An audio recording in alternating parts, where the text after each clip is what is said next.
Carrie, can you hear me okay? Or anybody, I guess? I can hear you. Okay.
Hey, Jason, can you hear me?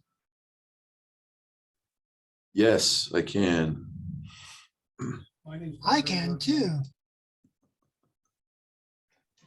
Okay, it is working now.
We'll give everybody another 5 or 6 minutes here to get logged in before we get going.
Where are you?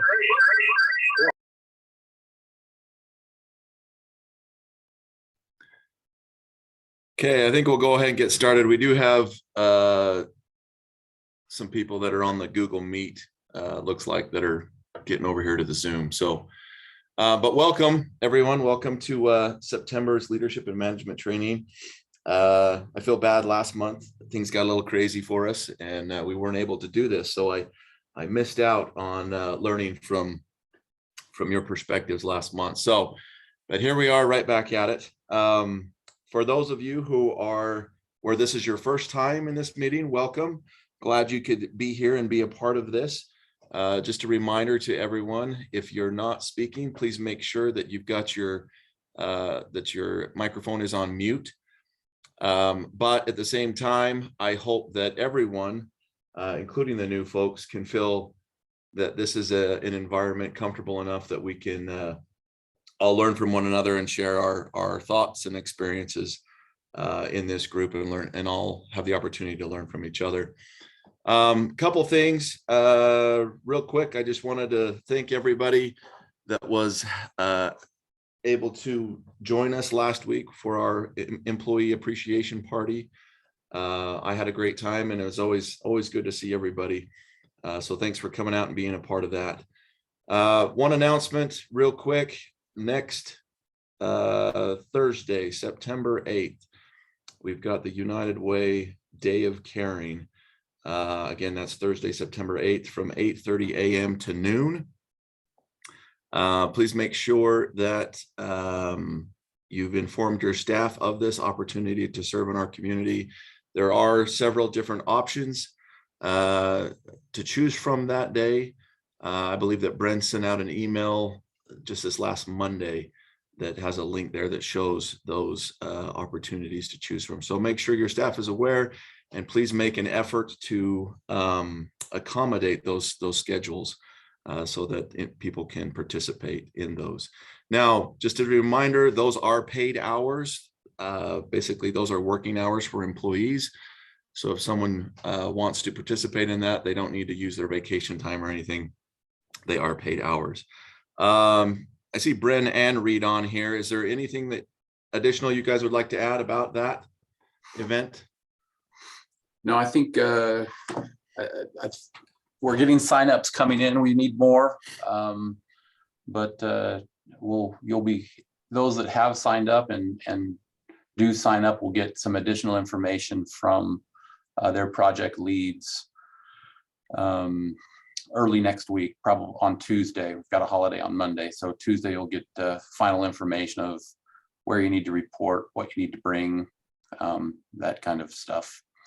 There's also many of you that have signed up for participate at your desk during the week, and those who have signed up to participate in that activity because they're unable to get away for the Day of Caring on that day, they'll be getting some information on how they can help make some fun little packets for kids. So look forward to everybody signing up that's able to, and it should be a fun day.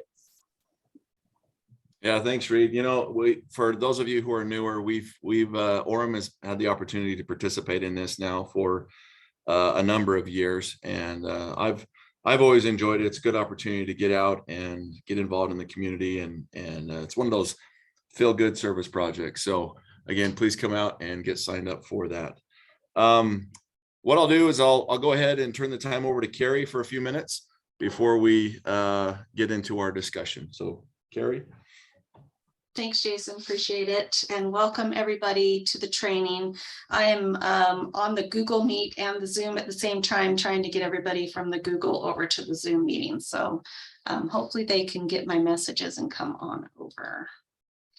As a reminder, for the next 3 months, we are going to be speaking about Atomic Habits. Bryce Merrill, our recreation director, will be going through the book with us.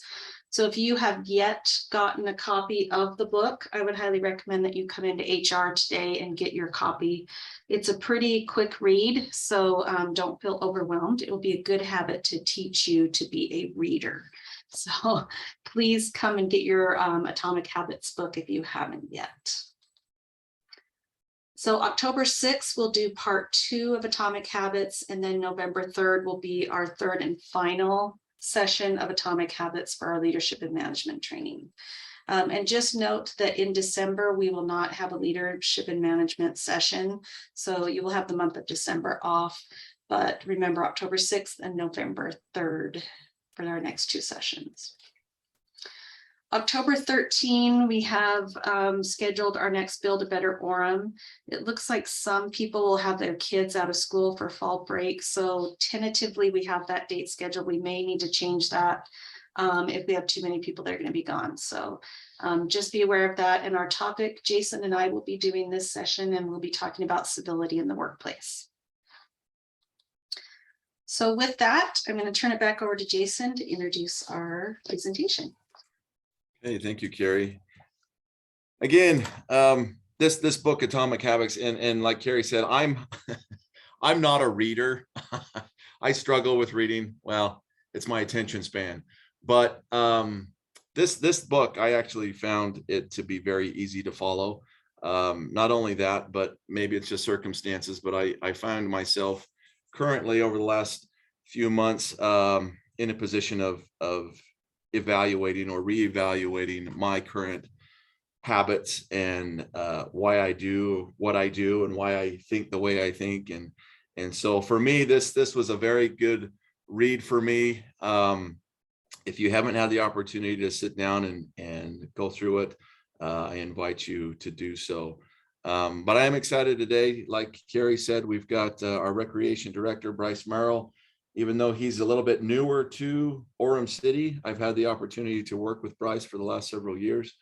And I'm excited to learn from him and his perspective on this book. So let's make sure that we give Bryce our full attention.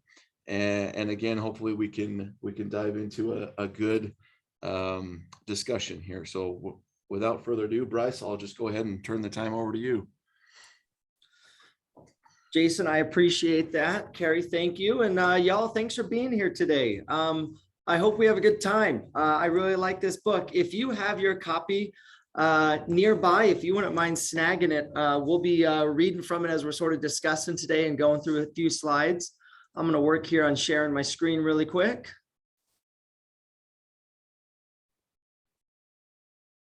And are we seeing the Atomic Habits all right? Can I get a thumbs up? Yes. Yes. Doing okay? All right. Well, good. Well, thanks again for being here today. Shar, are you on the call? I think I saw you earlier. Shar, are you with us? I am. Can you tell me a little bit of what you were mentioning yesterday with this book and sort of everything that is happening on the library copy of this book? Oh, I was just commenting to the staff that I had put my name in for an Audible, an overdrive that the library provides an audiobook service for this book 6 months ago. I read the book, but I enjoy listening to audiobooks as a refresher just in the car. And it is a phenomenon. It is a book that has so much popularity to it. So I put my book on hold 6 months ago.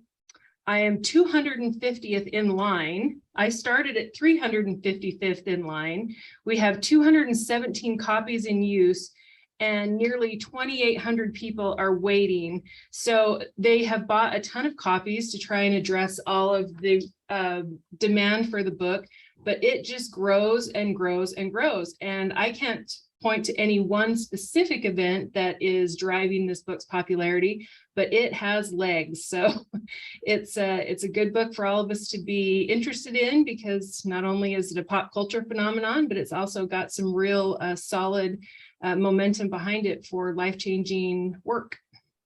Appreciate that, Shar. I thought that was fascinating. I did not know that, like you said, it was interesting to see that it had legs and it's become something. So I hope that for those of y'all that have had a chance to read it, I hope you enjoyed it. And I'm excited to really hear from y'all over the next couple of these leadership and management books. So let's jump into it. Today, we're hoping to set the table. We're hoping to sort of look and learn a little bit about what we mean by habits and systems, and what we mean by atomic habits. And then we'll start some of the workshops. A big part of what I hope to accomplish today is for each of us to actually get a little bit of time at our desk and in between, and to start some of the exercises that the author James Clear talks about. And so as we're doing this today, you know, I of course invite your interaction and your participation, but also invite y'all to, as we take a few minutes throughout the presentation and discussion today, to spend some time jumping in and having some fun with it. So let's talk about the tagline, Tiny Changes, Remarkable Results. This book has a bunch of amazing quotes, and so I've peppered those throughout our presentation today. But I wanted to start with these two. This is the author, James Clear. He starts with a really great story of a traumatic brain injury that he had from sports, and his process in trying to recuperate from that injury, eventually making it to college baseball, and, you know, sort of fighting his way into a good situation. He says, maybe there are people who can achieve incredible success overnight. I don't know any of them, and I'm certainly not one of them. There wasn't one defining moment in my journey. There were many. It was a gradual evolution, a long series of small wins and tiny breakthroughs. So I want to invite a little bit of brainstorming as you think of someone you look up to, you know, someone you know, someone historical, someone from a story movie that you really enjoy. And I want you to think about their trajectory, maybe the hero cycle, or maybe, you know, how they came from nothing and into greatness or into prominence. You know, maybe it's something more banal, and it's just someone that you've worked alongside, that you've watched them and you've watched them perform daily over the several years, and they have, you know, now an uncanny knack to just get things done, or to just be really successful, or they have become the type of person that gets X, Y, and Z done at an incredible rate, or with an incredible level of trustworthiness. I want you to think about that trajectory. And maybe if I could ask one of y'all, if you've got someone in mind that you wouldn't mind sharing just a 1 minute story of who you're thinking of, or of someone who has, again, sort of achieved greatness or achieved something that you recognize as something special. Anyone come to mind for any of y'all? Steve, yeah. I had a professor in college who was a juggernaut. He taught clinical psychopharmacology and another abnormal psychology class. And I ended up was able to do research with him, and the guy just didn't stop. And that was my first experience with someone who was driven beyond anything I'd ever seen before, just intrinsically driven in his chosen vocation. Right, and how lucky that that person seemed to have 28 or 30 hours in their day to accomplish what the rest of us had to find a way to get done in 24. I like that. Driven, intrinsic, those are some great words. Can I get a couple more from y'all? I'd appreciate a couple more. And I've got the chat open as well. And so if you want to jump in the chat and drop a name or a person or a story there, that'd be great.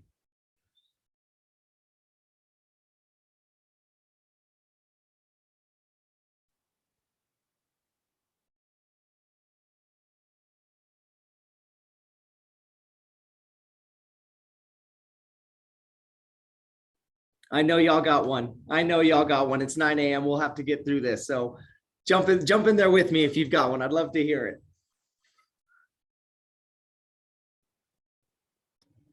Bryce, this is Shar. Go ahead. Yeah. So I have a friend who is he leads a team, and it happens to be a sales team. And I have always admired the energy that he brings to the position. He has never treated it as anything but an opportunity to provide for his family in an excellent way, and to offer a great product and service to the community that he serves. And I follow him on Instagram, not for the sales, but for his motivation. You know, he gets up every day, he sets his day with intention. He incorporates a lot of really healthy habits into that day, and he does it not to strictly benefit, his sales or his team, but he does it to benefit his life. He's got really good relationships going with his kids. He tries to set habits that will not only help them grow and learn as they are aging into different grades in school, but he also has a really robust schedule. So he has to make time for the important things in life, because if he was just responding to what was being thrown at him, he would not make time for his family, and he would not make time to serve in the community and do other things that are important to him. So it's just kind of an example to me that the intention, the way he kind of approaches his life with intention, I admire it. Thank you, Shar. Appreciate that. I know when I sort of think of situations like this, my mind often goes to sports figures. If y'all are not watching the US Open of tennis right now, the Serena story is absolutely captivating, and it's so exciting to see. I think of Utah's connection to golf right now, and what we're able to see from Tony performing on finally getting some major wins. And as you think about that, you think, oh, what an overnight success some of these people have become, or we get to see your sales associate or your professor, the sport person, we get to see them in their finest moments. And it feels like they've just become an overnight success, or that's just the way they are. But when we take a step back and think about their trajectory, I think we are able to identify those series of small decisions, habits or systems that have helped them get to where they're at.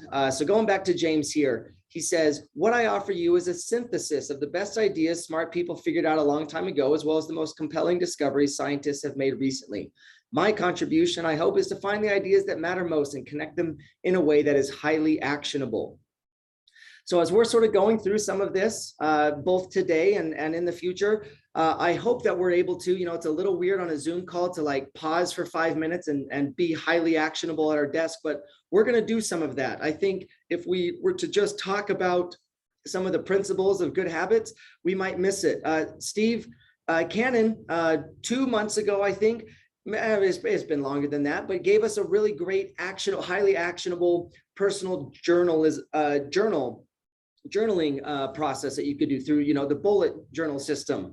And, I really like that because it is highly actionable. It's something that you can pull in and say, I'm going to make this my own. And so as you're thinking about this, think about your job as a supervisor in Orem. Think about yourself as an employee here in Orem. Think about yourself in many of the other roles, like Shar, so eloquently said, it's like, it might be in our personal relationships or familial relationships. It might be in our personal health, wellness, financial journeys. It might be in a lot of different aspects of our life, but the principles are the same. And so as we're going through this, think of those people, think of yourself and how you want to move through that. So we're going to start with the principle of the aggregation of marginal gains. Is Brandon on here today, or is anyone from our finance or purchasing team on here today that we can put on the spot? I'm here. Brandon is not in today. Well, then, do you mind if we put you on the spot today, Shirley? Is that all right? Sure, go ahead. Walk me through compounding interest. What's the 30-second version you got for us? 30-second version. Your interest is accruing interest. So any interest you've accrued becomes part of the balance, and interest is accrued on top of that. And what happens to the trajectory of when something compounds? Well, it goes up really fast. And faster and faster and faster. It seems to accelerate. Now, is this a good thing or a bad thing? It depends. Is it in Sure is it in your retirement fund, or is it in your credit card balance? And both accelerate while you're sleeping and while you're working and while you're doing everything. These things seem to build on each other. Yes. That's perfect. What's a typical interest rate? What's a range of interest rates that we see in the city? Oh, on what? Yeah, anything. If you have something sitting in a savings account accruing interest, what's an interest rate that you might expect to see there? Oh, on a savings account, it's going to be very small right now. You can possibly get 2%. 2%. That's pretty small. Is that right? Yeah. What happens if you were to get a 1% improvement on something, 1% every day for 1 year? Exponential increase. Yeah, you would be 38 times what you were at the start of the year, even on a 1%. What about a credit card? What's a credit card nowadays? 15? 12 to 18 to 25. Yeah, so you don't want to see a 25% increase on that every day for a year. That'd be a bad time. So similarly, he talks about airplanes. And, you know, if you were to leave LAX on a flight to JFK across the country and you turned the nose of your plane 3.5 degrees, you'd accidentally end up in Washington, D.C. instead of New York. So he talks about, instead of measuring where you are and what you're doing right now, he says it's more important to measure the trajectory of what you're doing. You know, to Shirley's point on your retirement account, it might seem, if you are a newer employee, like the amount of money in that particular account is insignificant. But if you have a trajectory to add to it and to have that interest compound over the course of your career in 20, 30, 35, 40, whatever it is, you would be on your way to a very successful retirement account. Similarly, with our habits, he talks about how we can aggregate our marginal gains. When we compound those habits, they have a way of actually changing who we are. In the chat really quick, if I could invite y'all to the chat, what would y'all think like the 5 most common, let's say, New Year's resolutions are? You know, just throw them in there for me if you wouldn't mind. What are some of the most common New Year's resolutions? Going to the gym, losing weight, fitness related, weight loss, lose weight, save money. So we've got some like fitness things. We've got some, Pete says read more books. Each of those can be a very small, nope. Steve Cannon, back out. Nope. Jenica says eat healthier. Emma says travel. Yeah, I think we see a ton of these. We see a ton of these things where we want the same thing. Now, go back up to that list. And Kathy, Kathy Lewis says exercise more. What is a very singular thing that is part of that journey or part of that trajectory? So Kathy or anyone, again, you can just toss it in the chat. What's something that is a one singular? Jenica says buying a gym membership. Steve Cannon says showing up. Good, a couple more. If you want to exercise more, what's one very specific thing? Heck, what's the first thing that we all do when we say we want to be healthier? Get a workout partner, put on your exercise shoes, absolutely. Buy the stuff you want to wear. You go buy that $50 water bottle and those new shoes and you're at City Creek and you have to walk by Lululemon, followed by Fabletics, followed by Athleta. It's a dangerous stretch of rope, but that's what we want. We want to do those first things. Now, obviously, buying those things or creating that schedule or signing up for that gym membership, or Jason has a bold strategy, eat more pizza. I like it. I can't wait to hear how that one plays out. Each of those things is a start, is a singular thing, but those compound and all of a sudden we are able to add on to those things. I want you to jump 1 month down the road. Not inconsequentially, when most people start to fail for New Year's resolution goals, what are some of the things you are doing? Not the one thing you did, but what are the things that you are doing? Let's stick with fitness, on your fitness compounding habits. And again, feel free to throw it in the chat, or if you want to jump on the mic, I'd invite that as well. But as you're doing that, what's a month in? Shirley says trying to restart. I love that. Song says be active. Absolutely. We're becoming, we're being. What else is a month into something like that? I think we're starting to experience the change that's taking place as far as when it comes to exercise and fitness. It usually takes me a full month to not be as sore as I was the first week I started. So I'm starting to see small incremental changes in my fitness levels or my body. Yeah, you got to take a couple steps backwards to take a step forward. We'll talk about that in a second, Jason, if you don't mind me calling on you in a minute. Again, Carrie says, do it the same times, days each week. I love it. Yeah, we are creating habits. We're in a rhythm. We're becoming.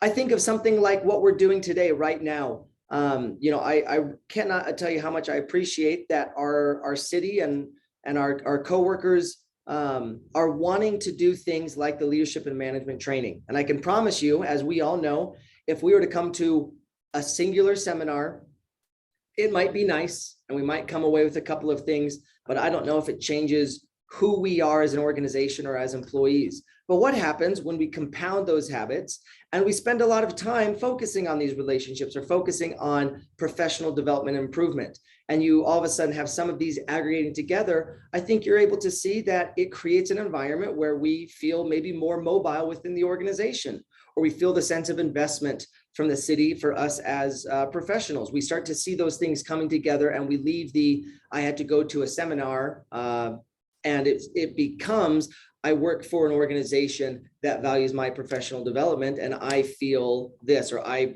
am now X more productive, or whatever we want to do there. I look for each of those things that we do as a supervisor. Most of us on this call, or all of us on this call, have an element of supervision. And I think if we were to go and give a compliment to a employee one time, hey, thanks for doing that, it's probably nice. And buying the workout clothes or buying the gym membership was probably nice. But when we enter into a habit of compounding those things, I think it helps us become a manager who, or becomes a team member who does this, or who becomes this. Like Shirley mentioned, I think we have the opportunities to see that these can be positive and negative as well. As we make a mistake or have an error, as we all do, a singular one is not a huge deal, but when we allow them to compound and grow, and it becomes who we are, I think we run into some problems. Okay. So next we have the plateau of latent potential. We're gonna go back to Jim Goer, Jason here. So Jason, do you like to work out, Jason? Is that a fun thing for you? Yeah, well, I consider it a part of who I am. I like to. I wish I had more time to do it. And what's the workout routine that you most identify with? Are you a endurance athlete? Are you a power lifter? Are you a 30 minutes every day on the cardio followed by one of the types of weightlifting? How would you sort of identify your workout style preferences? Well, maybe when I was 20 years old, but now that I'm in my mid 40s, I try to just get anything in. I focus more on free weights, just on weightlifting, rather than the hardcore cardio type stuff. But again, I'm having to relearn my body all over again. So it's definitely a challenge, but I do enjoy it. Yeah, we often measure our workouts and the success of programs that we're in by some of the outcomes. And so, Jason, what are some of the ways, sorry, we're going to dig in on your workouts here. What are some of the ways that you measure whether you are being successful or you had a successful workout? Well, one, that I was just able to do it in my busy schedule. If I'm not working, I'm tired. And so I have to eliminate as many obstacles as possible to get me to actually go exercise. And what I mean by that is when I wake up early in the morning to go exercise, I lay in my bed and I think of any excuse possible to justify me not getting out of bed, as in, whoops, I forgot to get my socks out last night, so I guess I can't go. So just the fact that I got up and did it is definitely a victory for me. But then as I progress through the workout, if I'm able to effectively, from minute 1 to 35, 40 minutes later, be able to finish that exercise program, that's a victory for me. Just to kind of gauge how I feel at the end of that is also a victory for me. Jason, unfortunately, is approaching this in the right way. So you don't make for a useful object lesson, but I appreciate it because I think that's probably why you get great results. That's probably why you're still working out in your mid 40s and having a good time and making it a part of your identity. How many of us own a fitness wearable? How many of us have something that tracks and tells us that we are fit or not? We get a score, or we get our steps, or we close a ring on our watch. We have a workout regimen that literally puts the amount of success on the side of the dumbbell that we're lifting. We have a lot of external information and outcome-based feedback. You did it or you didn't do it. You ran that time or you ran this time. You burnt that many calories or not. You hit this many rings or not. That's not all bad, but it's outcome-based. And what happens is sometimes it takes longer to get that outcome than what we would want our process to show. If we have any runners in the room, I think we see that a lot there. Strava or didn't have, Mike's absolutely right. If you didn't record and share your workout, did you even do it? Right? You have to have those habits. And I will be honest, not that I am a incredible worker outer either, but I am 100% tied to my watch or my history. I really like data points when I work out. That's what I like too. So hopefully I'm not coming too harsh on a data-driven fitness. But we have this valley, the plateau of latent potential, and we have this development where we're putting in the work, but we're not seeing results until later. Jason said it really well. It takes about 18 months of lifting to actually see significant performance improvements in what we're trying to do. If you were to start a workout regimen today with lifting, obviously you're going to see a ton of benefits at month 1, 3, and 6. You're going to see some flexibility or some mobility, joint mobility improvements. You're going to see some improved form and consistency. But for your body to actually be able to say, I can transfer more power into these explosive athletic movements, it can take over a year for some of those lifts to actually see improvements in performance. Now, obviously, you can only, the best time to start your lifting program was 18 months ago. The second best time to start it is now. That's part of the process, but we have this understanding. And think about yourself in a professional environment for a second. How many times do we see this? I'm going to do it the right way. I'm going to put my head down and work. I'm going to be an incredible team member. I'm going to be an employee that does these things. Sometimes that doesn't yield the immediate results that you want. You see others around you that are recognized, or you see projects and funding that don't come your way, that go to a different city or go to a different project. We see that all the time. And it's important to understand that if we are outcome-based in our approach to these habits, these atomic habits that we want to engender and become, we have to understand that there is sometimes a lag, but no matter what, over time, those habits will prove out. Last couple of things. Again, I said we're setting the table today and sort of laying out some of these terms. Let's talk about goals. Carrie, are you on the call right now, Carrie? Yep. Can I put you on this? Is that okay if I put you on the spot for just 2 minutes? You bet. Let's talk about goals. Now, goals are not bad. We're going to use these as a counterpoint for this, but I think goals are really good. Where do you see the use of goals in our practices here in Orem? How do and where do we use goals across the city in our best practices right now? Well, we definitely do that in our performance evaluations, right? Every employee sits down with their supervisors and comes up with goals for the year on things they want to accomplish. And how does that process look for you? If you were to model that with an employee right now, what does that conversation sort of look like? How do we use that as a tool? I would say we would look at it as something that we as an organization find value in, not just as the department or as a work group, but as the city as a whole.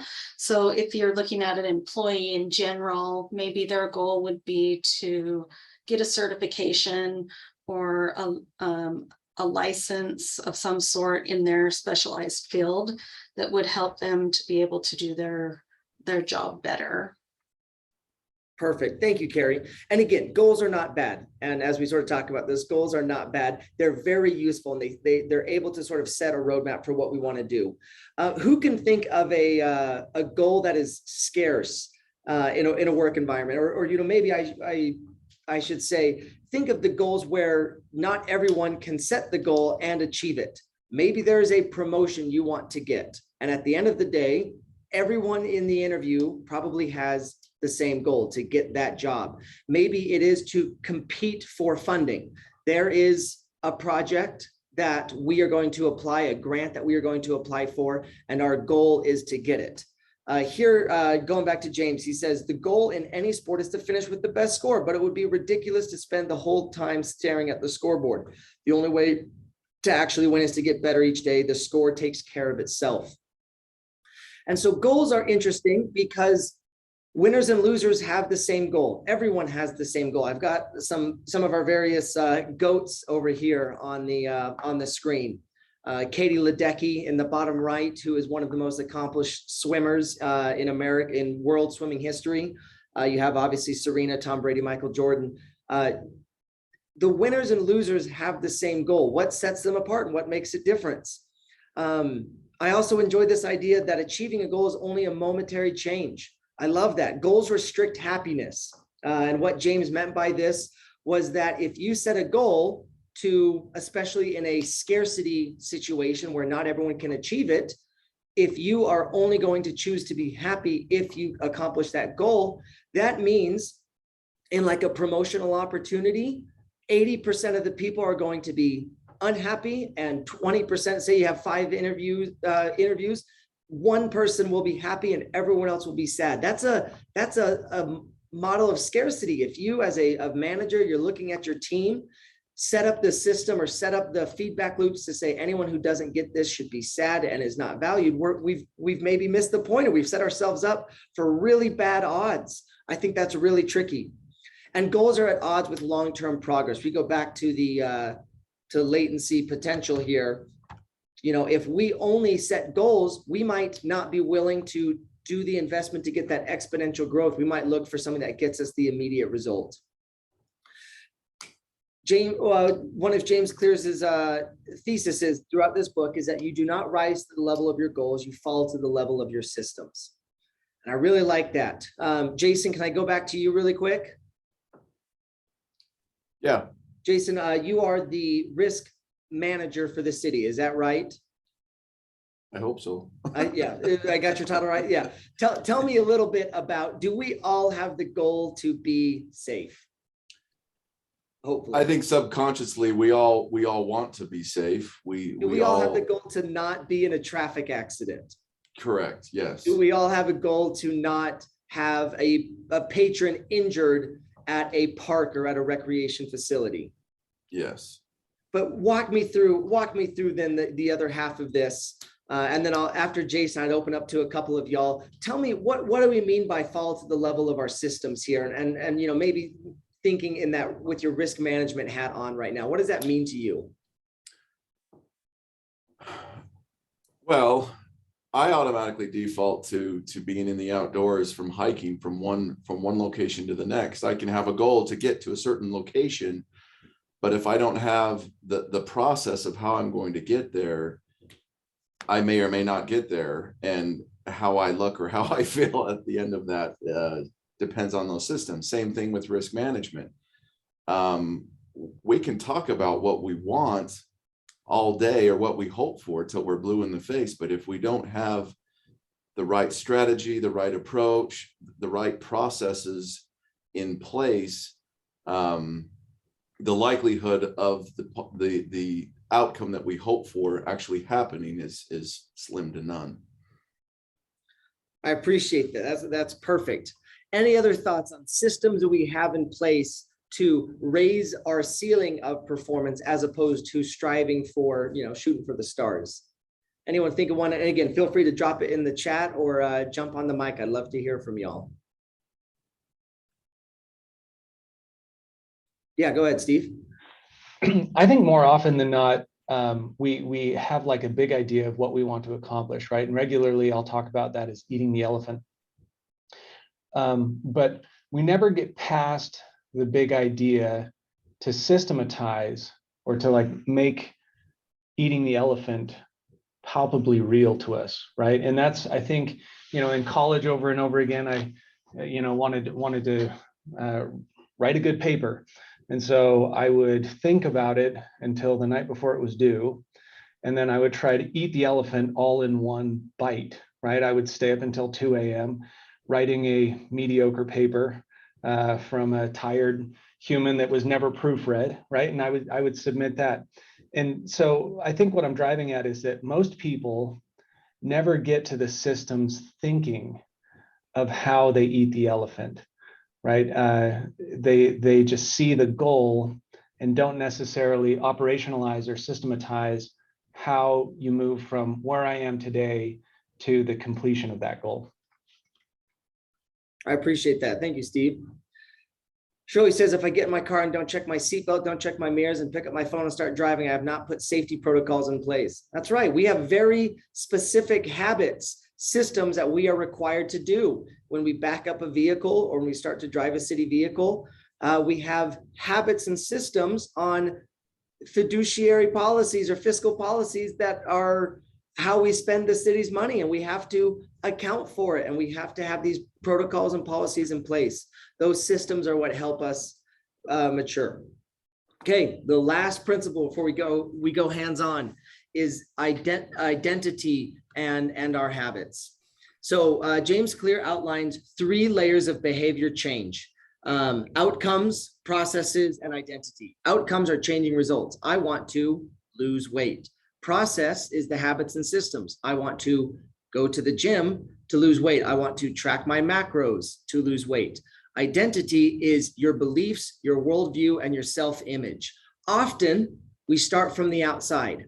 I want to lose weight, so I will go to the gym and then I will be a gym person. Or I want to have more money, so I will implement a personal finance strategy, and then I will become a fiscally responsible person that does X, Y, and Z. James challenges that, and he says, it's one thing to say I'm the type of person who wants this. It's something very different to say I'm the type of person who is this. Carrie alluded to it today in the introduction to this. This is a book that helps you become a reader. This is a book that helps you become something that you want to be. He talks about a person who is faced with the prospect of becoming healthier, and they would ask themselves that question when they go to sit down at a restaurant: what would a healthy person order? He talked about someone who was working on smoking cessation, and they said, when offered a cigarette the next day after committing to quit, instead of saying, no, I'm trying to quit, they say, no, I'm not a smoker. And I love that here you are, you had been something, you had identified as something, and then you chose to start with changing your identity. I'm just a person that's bad with names. You know, and since that's who I am, I'm allowed to feel that. And I love that this challenges that notion. I don't know who's in charge of the I voted stickers, but if you know that person, I want you to invite them to change it to I'm a voter as opposed to I voted. When we talk about identifying as someone who is willing to vote in municipal elections, when they have, we'll talk about specific plans and implementation phrases, but when we become something, we're more likely to follow through with it. I want you to think about, again, just pause for 20 seconds and think about your coworkers, think about your team, and think about becoming, and maybe you can think, again, you can think in third person about someone else. Man, when that high school coach that I had, or that, youth mentor that I had, or, whatever it was that you look up, they were the type of person who would do behavior X. Or you think about that coworker that just always seems to get something done really well, and that's who they are. And I want you to say, I could become that person. So instead of saying, I always want to go home every night with all of my voicemails listened to, I never want the red light on my phone when I go home each night. That's an action, that's an outcome, and that's a good thing. That's a great place to start. But if we say and start from, I want to be the type of person that gets back to people and closes the loop, I think you stand a much better chance of becoming that person and going from there. He goes on to say, each habit is like a suggestion. Hey, maybe this is who I am. Every action you take is a vote for the type of person you wish to become. No single instance will transform your beliefs, but as the votes build up, so does the evidence of your new identity. Prove it to yourself with small wins. So I wanted to take our first few minutes here and talk about setting some goals. Now, you're in your office, or you're in your work truck, or you're wherever you're at right now. And I'm going to invite y'all, we're going to take like 5 minutes. We're going to have 5 minutes of silence on this Zoom call, or we can ask questions or whatever we want to do. But I want you to grab a piece of paper and a pen if you have one available, or jot some notes on your phone, whatever you have.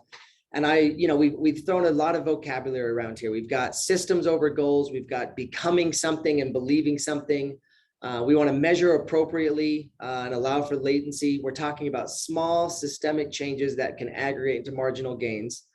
And I want you to think of a few habits that jump out in your life. Now, you can go to the New Year's resolution list. There's nothing wrong with that. There's a reason they're common. It's things that we all want. We want to live healthier and live longer and be happier and have quality relationships and have a powerful self-image and all of these things. And so that often leads us back to some core beliefs or core purposes or core improvements that we each want to have. But I want you to spend 5 minutes thinking about a goal-ish or a habit or an identity that you want across the various hats that you wear. Maybe it is in your personal relationships. Maybe it is in your personal financial life. You should definitely have one that's you as an employee or you as a supervisor and manager here for Orem City. I want you to write down a few things so that as we go through and now we start to get into the practical application, you have a couple of these ideas bouncing around that you can sort of apply the principles or apply the work that we're going to do to one of these goals. So take a couple of minutes. If you have someone in a nearby office, I'd love it if you bounced it off of them and checked in with them if you feel comfortable doing so. If you want to, throw it in the chat here on a couple of the things that you're looking at.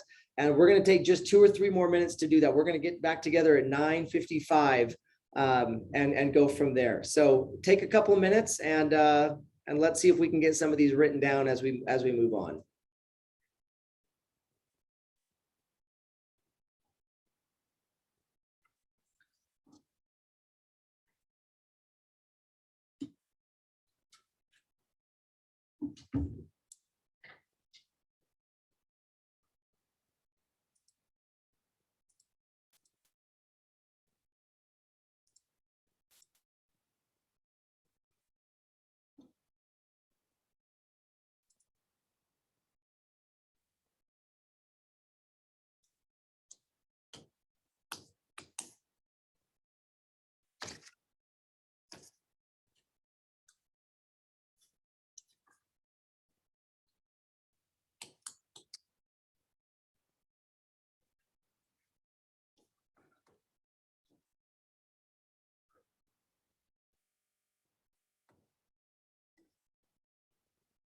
You're jotting a couple of those down. Again, feel free to throw them in the chat. If you feel like sharing some of those, I think that would be helpful to others to see what you're sort of thinking here.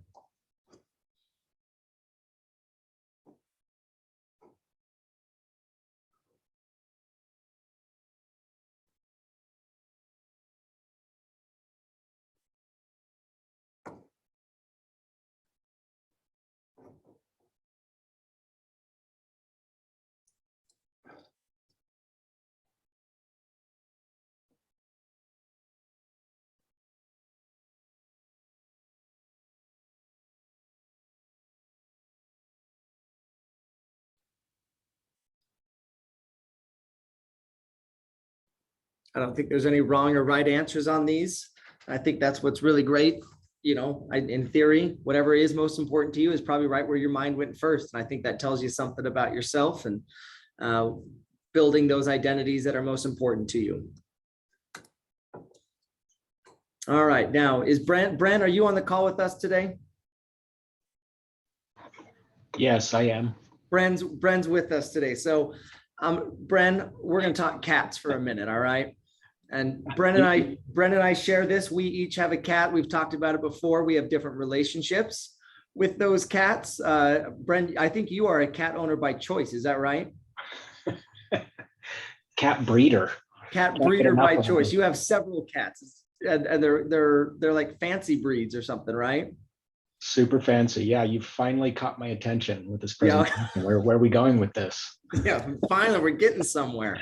I knew this would be worth my time. I am a cat owner as well. Well, there is a cat that also lives at my house, and I was outvoted on having a cat in our house.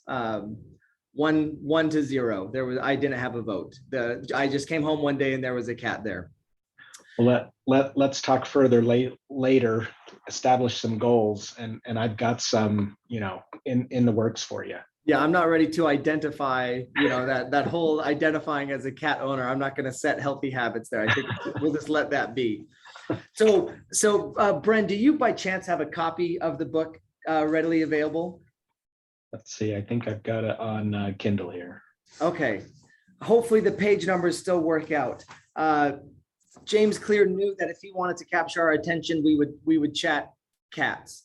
And so he talks about psychologist Edward Thorndike conducting an experiment on cat behavior that eventually applied to us. This picture here is of my cat Midnight playing with my youngest daughter, Marin. It's the only picture I could find of a cat, of the cat that lives at my house. So I'm sure if I had rated the other devices in our home, we would have found lots of pictures of the cat and kitten, but this is the one I had. Great looking So- cat. Yeah. So beginning at chapter 3, if you're there, would you mind we're just going to read a little bit from the book, but the second, in fact, even just the start of chapter 3 in 1898, if you wouldn't mind reading for about 4 or 5 paragraphs once you're there.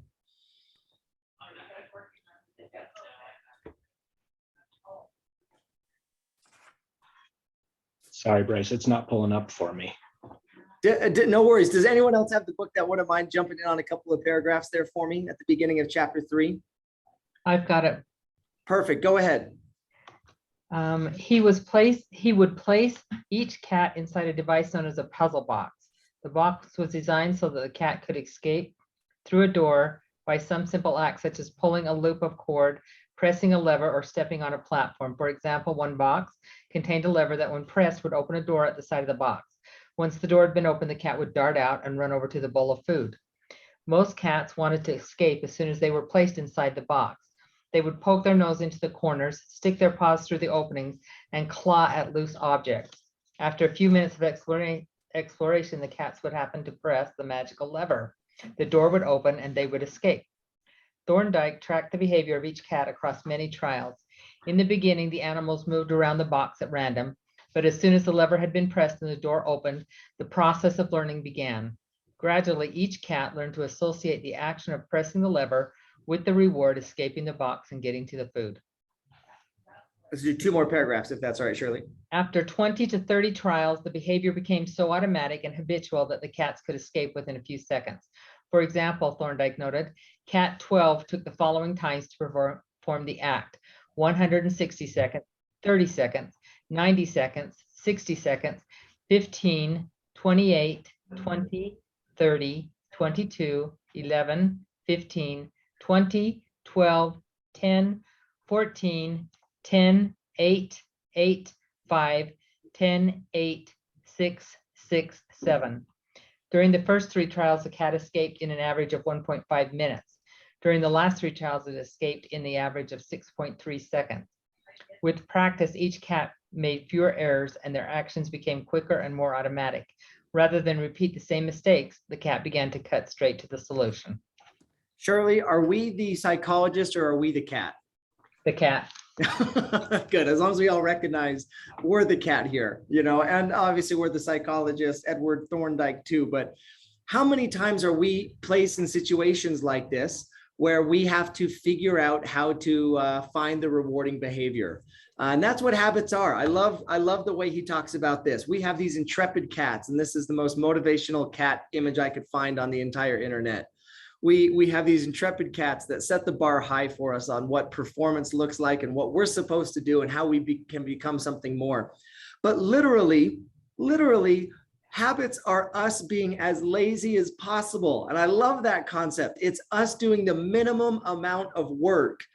Our brain activity when we perform habits actually decreases.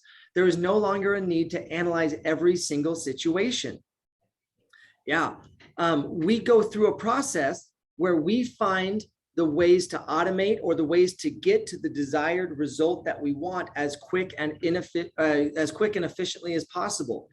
And that allows us to spend our time, our analysis, our taking in the information on new challenges, on new, bigger projects, on tougher things. Carrie mentioned here in the chat, she says, we can be the psychologist for our team members. Yes, if we as team leaders build an environment where we automate so many things, we get to pull that team up into moving at a ton of more in-depth and exciting problems. We get to take on new challenges.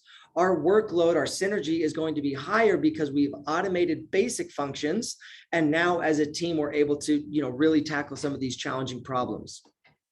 So we talk about the 4 stages of habit, and this is the rest of the book. We have a cue, we have a craving, we have a response, and we have a reward. We're going to get into those a little bit, but first I wanted to define cueing. He says, first, there is a cue. The cue triggers your brain to initiate behavior. It is a bit of information that predicts a reward. Our prehistoric ancestors were paying attention to cues that signaled the location of primary rewards. Today, we spend most of our time learning cues that predict secondary rewards like money, fame, power, status, praise, approval, love, friendship, or a sense of personal satisfaction. So we have cueing that tries to help us understand what we want to accomplish, what we want out of our work experience, what we want in terms of working for Orem City or working with our residents. We want those things like money and fame, power and status, praise or approval, love or friendship. Those seem a little basic or a little crude in some ways, but I think at our deep psychological level, that's what we want. We want to have a job where we feel appreciated. We want to feel self-actualized. We want to be appreciated and have positive relationships with our residents and our team members and those that we serve. Yeah. we have these four things: cueing, craving, response, and reward.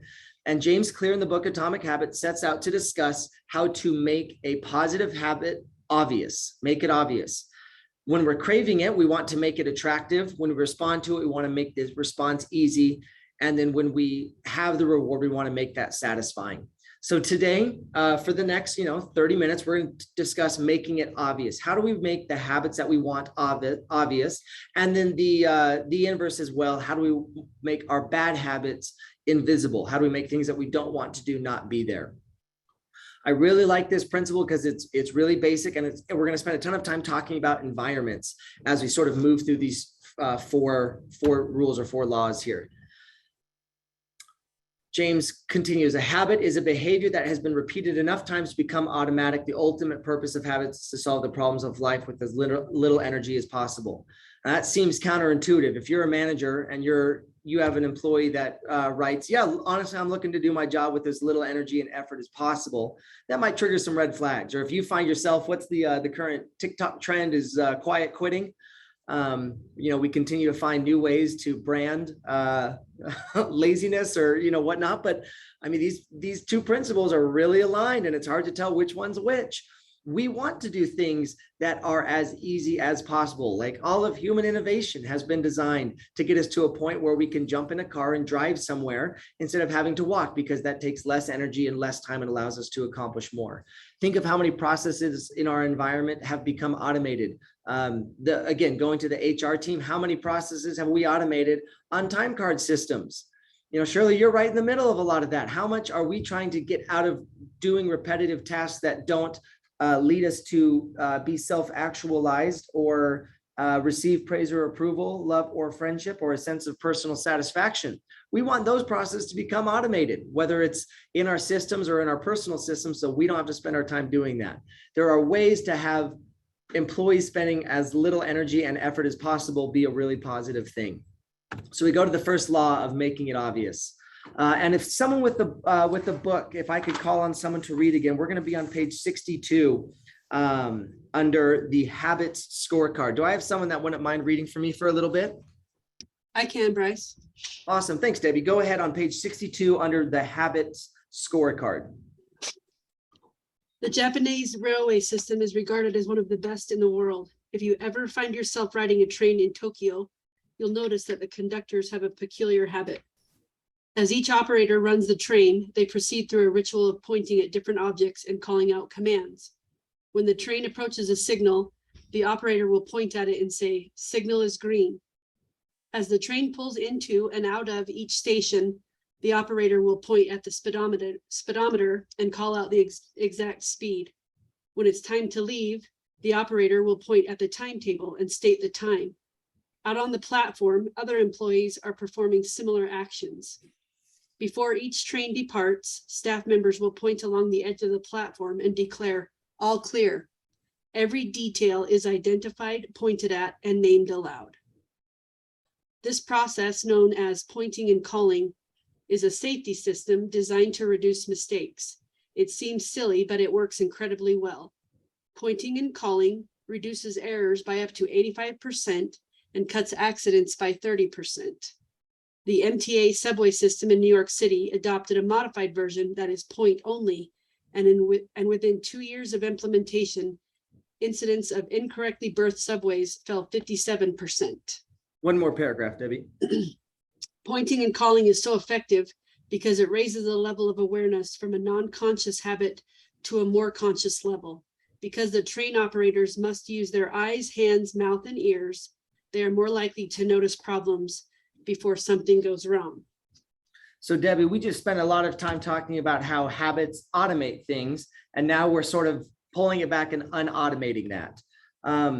I want to talk about this a little bit, and Debbie, if you don't mind sticking with me here for a minute, we're going to talk about making the little things that we do, each of these daily decisions, daily habits, daily tasks, a little bit more obvious. And so here on the right, we have what we call the habits scorecard. With this book, if you listened to it, you might have missed this. I listened to the book as well. And so, but I went back online, and if you search the Atomic Habits or James Clear Atomic Habits worksheets, you'll find each of these worksheets there. And I really encourage you, like we just talked about, when you write stuff down and use your eyes and ears and mouth and nose or whatever it is to do these things, you have a better chance of calling it out. But we're going to work through a couple of these worksheets today. And so Debbie, if you don't mind me putting you on the spot, we have daily habits that we do, tiny little things. Like in his list, he starts, like he does his morning routine, and he starts with wake up, turn off alarm, check my phone, go to the bathroom, weigh myself, take a shower, brush my teeth, floss my teeth, put on deodorant, hang up towel and dry, like really minutia things. Do you mind telling me what are like 10 habits that you feel like you have when you come into work each morning? Or each day when you come in, what are like some of the 10 first things that you feel like you do? I don't know like specific order, but I can give you a few things. So I obviously check voicemail, check email, specifically if we had games or something over in the evening that I need to follow up from last night. I check in with all of my employees, make sure they're here, that they're ready to go for the day. Can I have you go even smaller? I want you to get me from the parking lot into your office. Do you park your car? Yep, park my car, lock the door, make sure I have my work keys so I can unlock the fitness center door to come in. And walk us through that for those that don't work here. Where do you walk in the building? I park at the parking lot over by the park, walk across the street, and I walk in the back door of the fitness center through the storage room. Through storage, okay. And then you cut across the gymnasiums? Yep. And then how do you get upstairs to where your office is? Take the stairs. Take the stairs, which stairs? The main stairs that you come in there at the entryway. Okay, Stop perfect. by the front desk.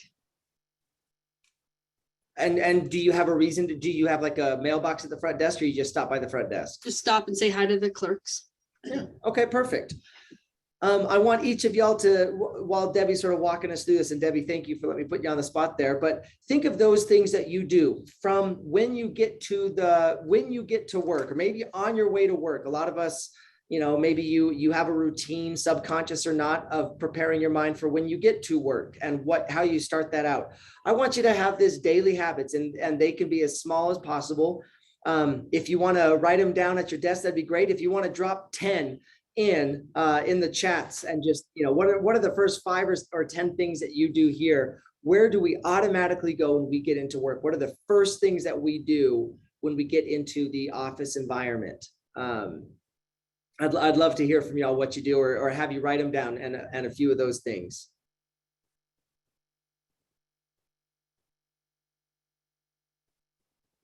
It's especially exciting. We have such a diverse workforce and a diverse group of employees that have such different tasks. Even as we went into into thinking about environments for this discussion today. I mean, some of our offices are offices. Some of our offices are half homes, they're firehouses. Some of them are squad cars or work trucks.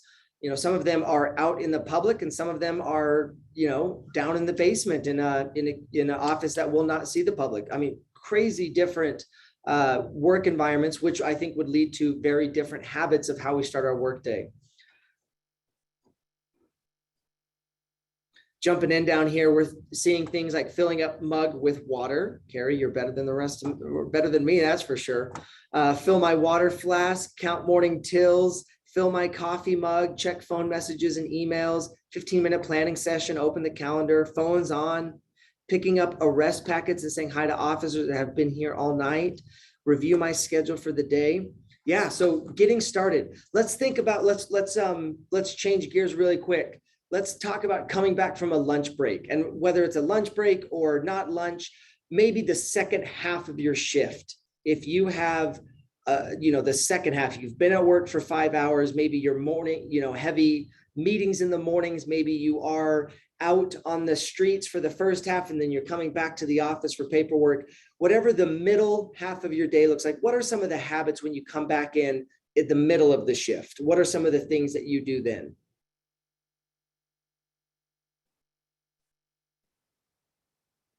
Bryce, for me, the second half of my day is when I feel I'm actually able to proactively work on things, in the sense that in the mornings, it's more, I'm putting out fires from the day before or from the week before and trying to get caught up. And then after I get in from lunch, I'm able to either close my door or focus on the one big task, whether it's an insurance application or payroll audit or whatever it may be that I really have to focus on. I always try to schedule those things after lunch for whatever reason. That's just how it's panned out. It's how it's panned out. I like that. So your actual chunks of work as opposed to response. I think looking at the chats here, and it definitely reflects my reality as well. You come in and you are what happened, and make sure that you have situational awareness. You've checked the emails, you've gotten the voicemails, you've talked to the front desk staff or your teammates to say what happened last night and what does that mean for what my day will look like today. Go from there. Good. So, and daily habits, again, as we're doing this, I want you to go through that practice of our railway conductor friends here and talk about very specific things. Do you turn on music at your desk?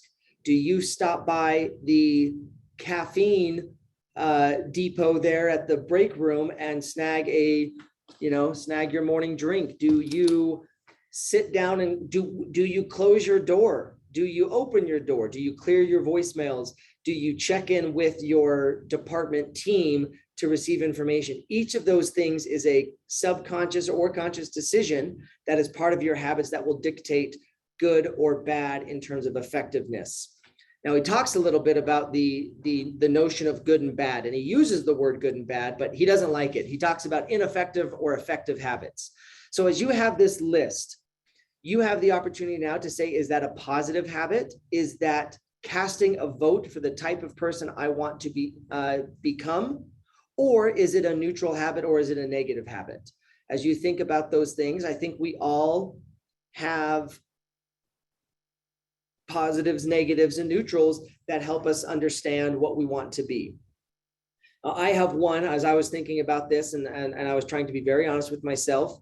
Typically, so I work out of an office here at the fitness center, but I do find myself at the city center and offsite for meetings pretty regularly. And so when I come back to the city center, the good news is I don't check my messages while I'm driving, but then I park my car and then I check my messages. And I have found that is an ineffective habit because I am not in the environment that I want to be in to do my work. But I like going back to like queuing and craving. I want to see what my messages were as quickly as possible, but I'm in my car in the back parking lot, parked next to Debbie. And so it's one of those things where I'm like, oh, I would love to tweak that to say I can wait 30 more seconds to not check my messages and get to my desk so that I can check them where I have my computer and I have the tools that I need to actually respond to them. But inexplicably, when I'm coming back from a meeting, I will park my car, turn off the engine, and then pull out my phone. And that is not a productive environment for me because I don't have anything I need. The opportunity for distraction is significantly higher than in my office. And so that was one of those like daily habits that like I didn't realize I did, but as I tried this point and say or point and shout method, I'm like, why do I do that? But I did it. Any of y'all have something that like jumps out to you as you sort of think about this process and you try to be honest with yourself? Anything that jumps out to you as are you noticing anything? Is anything feel like it sticks out for better or for worse? I love Debbie. I love your answer that you check in with the front desk staff and say hello. You know, what a great opportunity for you to remove the barrier for them to come and chat with you, as opposed to for them having to like come up to your office or set an appointment or, you know, send over an official email. You've removed all that. You've made it really easy to connect with them. And I really like that. Anybody have anything positive or negative that jumps out to you on your personal habits?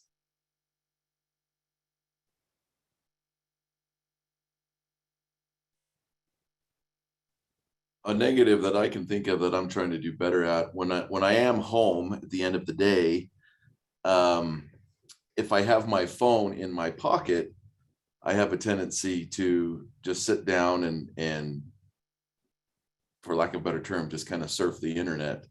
Whereas what I'm trying to do is when I get home now, I put my phone on top of the fridge and I leave it there and try to find more productive things to spend my time on. So again, it's just going back to those cue things. That's just one of those things that if obviously if I don't have the phone in my pocket and I'm sitting on the couch, I can't participate in that mind numbing habit of doing nothing versus, you know, finding something else to do. Yeah, you've made that phone surfing invisible, which I think is awesome. Shirley says, interrupting people or trying to finish their sentences, a terrible habit I would like to change. Chris says, I love to hear about my workers' weekends and what they did, no matter how big or small. I love that. Again, just that personal connection. If that's a part of our habit, you know, again, we talked about compounding earlier. If we did it once, it's like, why is Chris asking about my weekend? But if it becomes a habit, it's just, that's how we are. That's how we are as coworkers and managers. It becomes who we are. I love that. That's a great example. Thanks, y'all. So you have a chance now to rate your habits, positives or minuses. Going back to James's list, he said waking up was neutral, turning off alarm neutral, checking his phone first. He felt that was a negative. I love that. Going to the bathroom is a neutral. Weighing self, taking shower, brushing teeth, flossing teeth, putting on deodorant, all positives. That's great. Personal hygiene. I love how basic James starts here. Proud of himself for putting on deodorant. You know, it's a good place to start. Hanging up towel to dry is neutral. Getting dressed, neutral. Making a cup of tea, positive. So he talks about some of these things to say, we've got these habits and we do these things. We have automated them. Many of us have worked in a professional environment, even if it's a new job or a new location or a new job title, you have habits as an employee at this point in your life. And you should go through a very methodical approach to say, I'm going to pull those out of the subconscious by pointing and saying what I'm doing. I like to do this. I listen to this. I check in on this. I close my door on these situations. I open this. I meander about on these. I walk about and check in with employees here. Each of those has a positive or negative that is part of our habits and will affect our cueing. So we talk about the best way now to start a new habit, a positive habit specifically, is implementation intention. The phrase that we use here is habit stacking. So we have a habit. When situation X arises, I will perform Y. When I find myself tired after lunch or not feeling energetic after lunch, I will do X.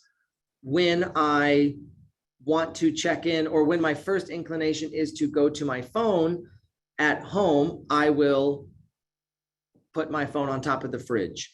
When I do this, I will have that. He then says the easiest way to add the next habit is to associate it with something else. He adds the cues, the very specific cues of time and location. And so I will put my phone on the fridge when I walk in the door. Now all of a sudden it's very specific, it's very automatic, it's very easy. I will stop by the front desk 20 seconds after I walk in the door to the fitness center.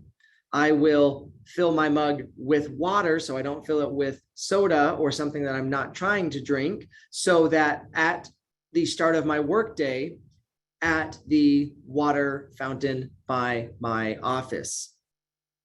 Then we can stack those together. After I put my phone on top of the fridge when I walk in the door, I will immediately grab the leash for my cat and walk it or something. I don't know what people do with cats, but you know, whatever it is that you want to do, I think whatever you want there. Let's go back to that fitness example. When situation arises, I will perform this action. So when I get home, I will prepare for my workout. Then you update that to say, I will put on my gym shoes as soon as I take off my work shoes at home in my bedroom. And then after I put on my shoes, I will immediately go for my outdoor evening walk and go from there. These types of habit stacking allow us to not have to make the individual choice to choose to pursue a habit, but instead build on a series of habits. He's got a little snake graph over here on the right that helps us become more productive. So go back to that list of habits, goals, systems, things, people, types of people you want to become that we did a few minutes ago. And I want you to pick one of those. I want to become the type of employee that people know that they can come to and count on to get something done for them. So, okay, great. We all have the same goal, but that's a great goal. Let's start there.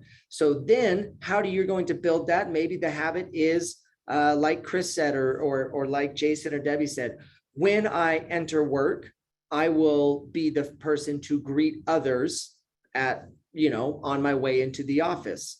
And then when I greet others as I enter the office, I will do this. And then as I am talking to people, I will set the habit of making a personal connection or following up on a shared assignment when I see them at their office. I think you have a chance here. We have a chance here as supervisors to create these environments for our employees as well, or create these implementation intentions for our teams as well.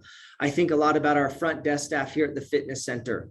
And as many of y'all know, if you've been here to the fitness center, we have an incredible team, but it's definitely a young team. It's a new team. This is often an entry point into the workforce for them. And so we have 16-year-olds, first jobs and first environment. And so being able to create an implementation intention for them as part of their training might help them to perform customer service. If we tell them, hey, we want you to be friendly customer service, that's an outcome.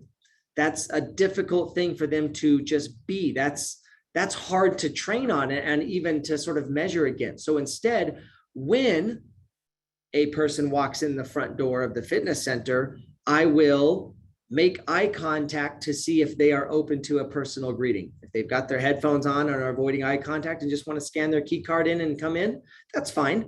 But as the staff, when someone walks in, I will look up from my screen to make that contact. And then we start to get specific with it. When they, or I will look at someone as they step off of the first entry mat and approach the scanner at the fitness center. Now we have a very specific way to do it. And then after I make eye contact, I will be prepared to say hello or ask if I can help them or whatever it is that we want to sort of encourage and groove as part of their customer service training. I really like that we are able to simplify. I look specifically to our lifeguards. Our lifeguards are trained by the American Red Cross, and they have a significant burden of responsibility as 16-year-olds to protect lives and watch for safety. That's a significant task for a 16-year-old. So much of that training is this implementation intention. When I am guarding, I will scan every area of the water every 20 seconds, top and bottom. I will, now how do we do that? To just say, hey, scan it all the time. We will then have an implementation intention of, I will make sure to get from corner to corner every 20 seconds by using this method. And then after I scan that, I will make sure to do my quick visual check with my fellow guards to make sure that I can see them and that nothing is going on. A lot of our different positions are automated tasks that I think allow us to sort of improve and stack those habits together. So as we think about some of these things, I think it's also fun to think about how it's acted upon us. Think of what your phones, or social media or our apps do to encourage us to, when we do one thing, to do another. Jason, you mentioned getting lost on the internet, and these apps, YouTube is designed to do that. You've got autoplay now. You went to open it up to listen to that song, and next thing you know, you're watching, how-to baking, or you got some sort of crazy DIY.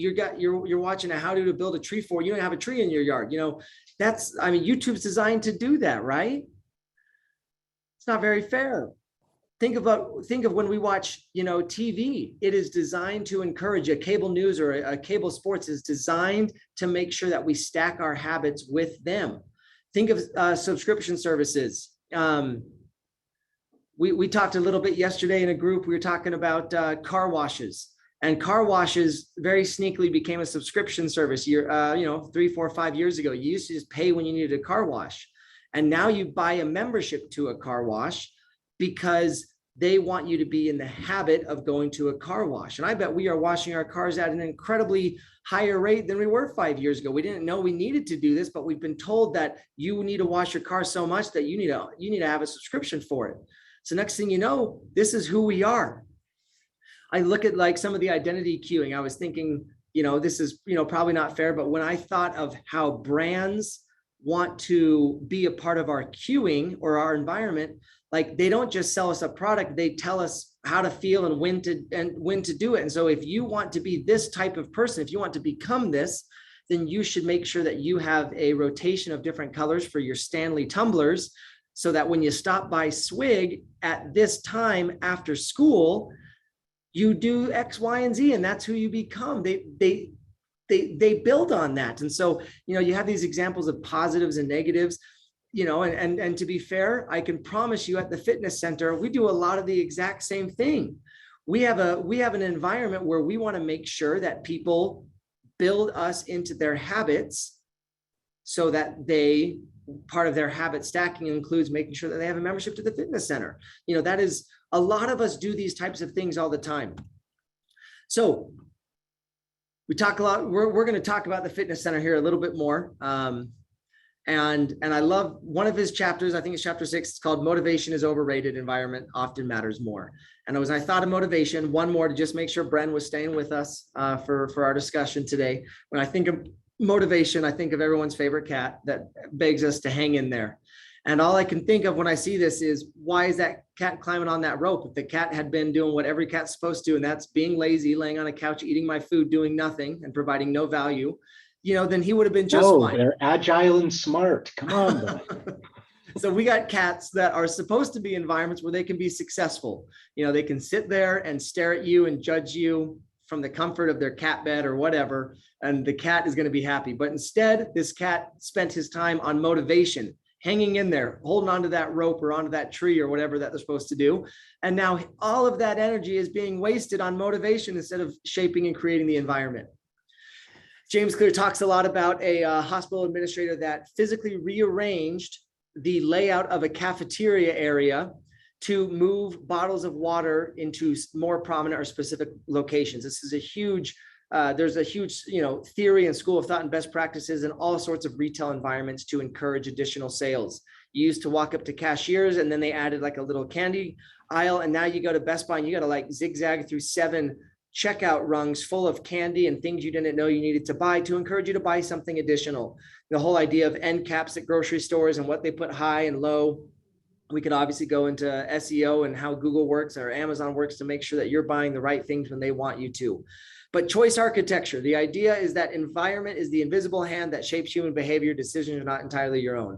And so before we put on our tinfoil hats and talk about how, everything is controlled by the Illuminati or something, I don't know, the point he makes here is not that we are to become the victim of our environment, but that we are to be the architect of it. If we have habits and systems that we want to implement, we need to control the environment in which we work so that we have a better chance. Our energy spent on creating the physical environment is more important than the energy of exercising self-control or putting ourselves in tough situations. If Jason has his phone out at night and he's trying the whole time to not pull that phone out of his pocket, that's a lot of energy. If Jason instead puts his energy into habit stacking to say, when I walk in the door, I put my phone on top of my fridge.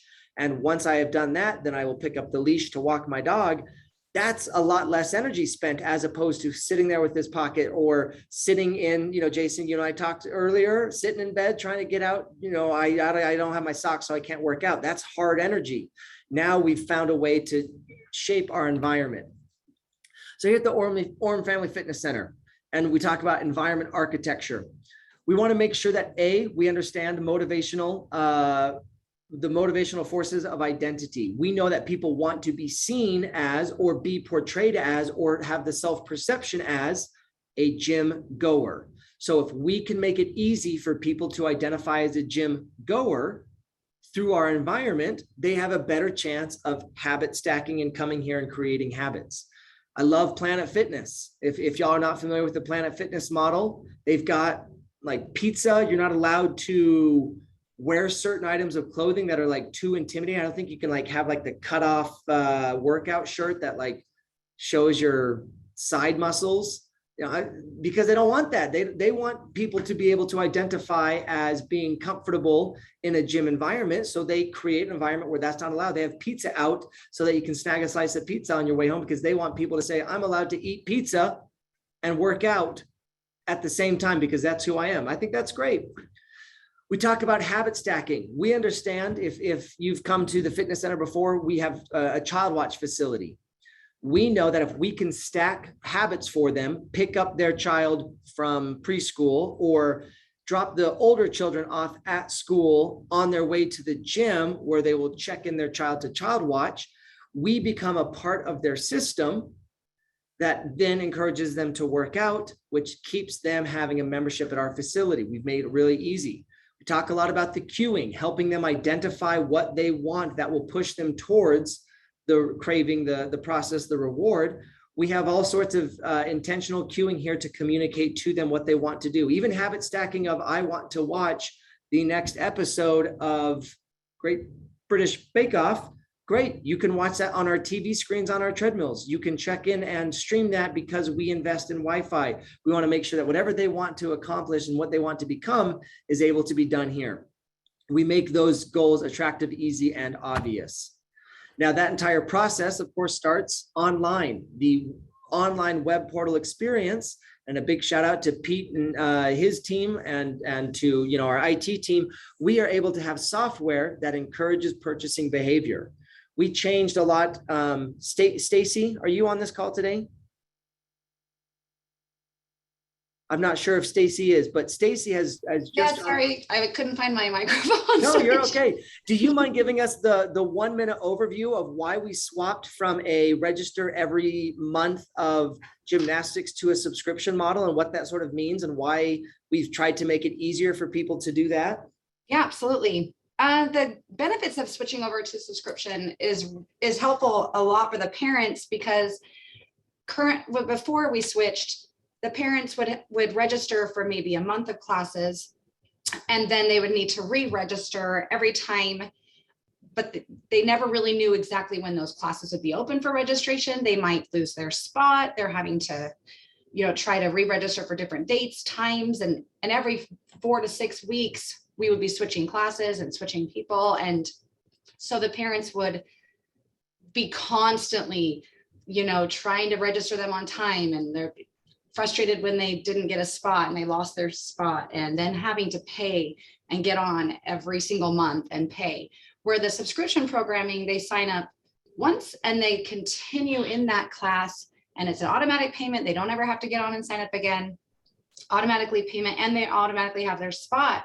So they can plan for months in advance their schedules with their children instead of not knowing what next month's going to hold. Are we going to have to change the whole schedule so that we can fit it on a Tuesday instead of a Thursday night for gymnastics or that type of thing? So it's just easier scheduling, easier payment planning for these families and all these kids. So I think it's a great plan. I think it's going to be helpful too for the teachers. They know their classes are at what time, what days, they can plan around their schedule. It doesn't change month to month and that type of thing as well.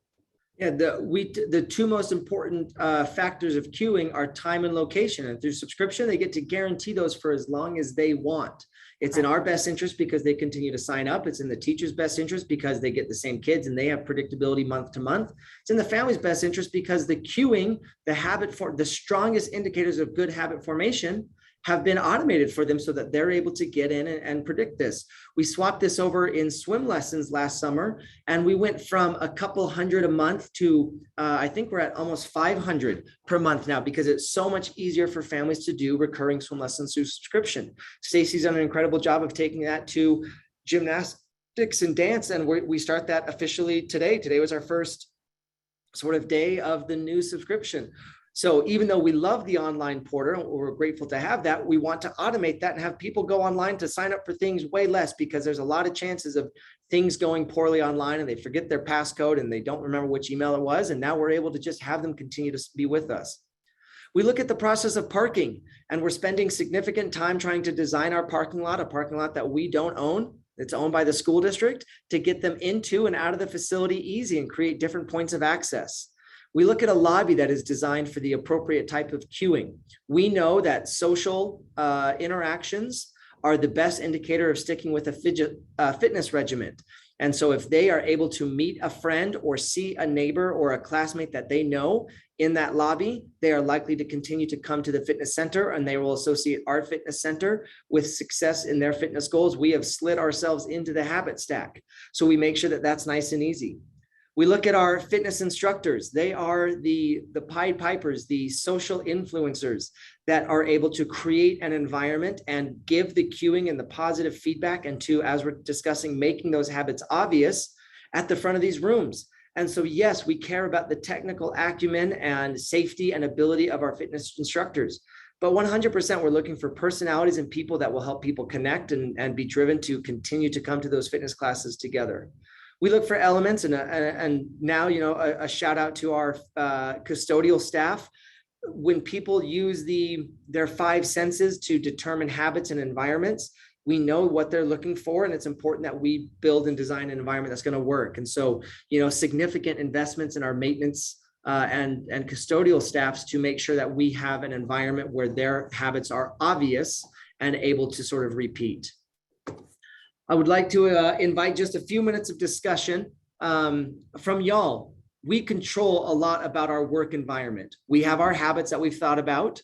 We know that we need to implement them and stack them together. We want to make the cueing for our new habits obvious, that we create the bit of information that predicts a reward. I want you to think about your various work environments right now. Perhaps you're sitting at a desk on a computer. Maybe you are on a phone in a work truck. Maybe you are in a common meeting space, the firehouses, the squad cars. Think about the work environment in terms of your literal desktop on your computer. Is that conducive? What about your home screen on your phone? Is that designed to distract or designed to cast a vote for the type of person you want to become? I often joke about my work environment and how it affects my goals. I am in an office literally across the hall from 130,000 square feet of fitness. And yet it is so difficult to work out here. And I can talk a little bit about the queuing, or why I sometimes prefer to go away from an environment that I associate with work and interactions and the public, and go to a place where I can associate it solely with working out and reducing stress. But maybe that's very different for you. So as you think about your space designed for your success, what factors in the environment, what energy could you spend on that would help you achieve some of those goals that you want? So maybe if you have a thought, again, if you want to toss it here in the chat, what are some changes, physical changes to the environment that might help you better make your habits, you know, obvious for what you want to accomplish?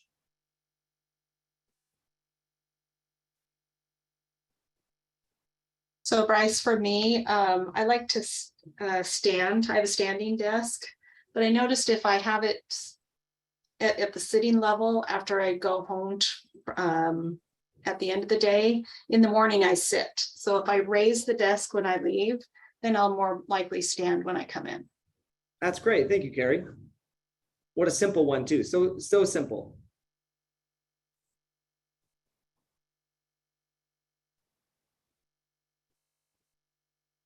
Mariah or Marissa, if you're on this call, I know we've talked briefly and a little bit about some of the cubicle space that we share in the middle of our office and how that sometimes dictates our environmental choices. Would you mind recapping a couple of those half-baked ideas? So one of them is that we have like cubicles inside our office space, which is great for a lot of individualized work, but it kind of like separates us from being able to do like good team building or bonding in the middle, because we've got individualized cubicles and then we've got a conference room, and both of those seem like very intentional workspaces. Your individualized cubicle, you work in there by yourself, you do your job. The conference room, you should be having a business meeting, maybe not like a team bonding environment. And so we don't really have like a space where we can have like casual group conversations. And so we were kind of talking about trying to find ways to continue to have good common working spaces, different maybe from an individualized space or a meeting space, and be able to build an environment like for the upcoming project that we're doing, the service project. It would be fun if we were able to do some of that together in a space instead of in our own individualized spaces or in the conference room where it feels like we're supposed to be in a very important Zoom meeting the whole time or something like that. Thanks, Mariah. James goes through and talks here. He says, context is the cue.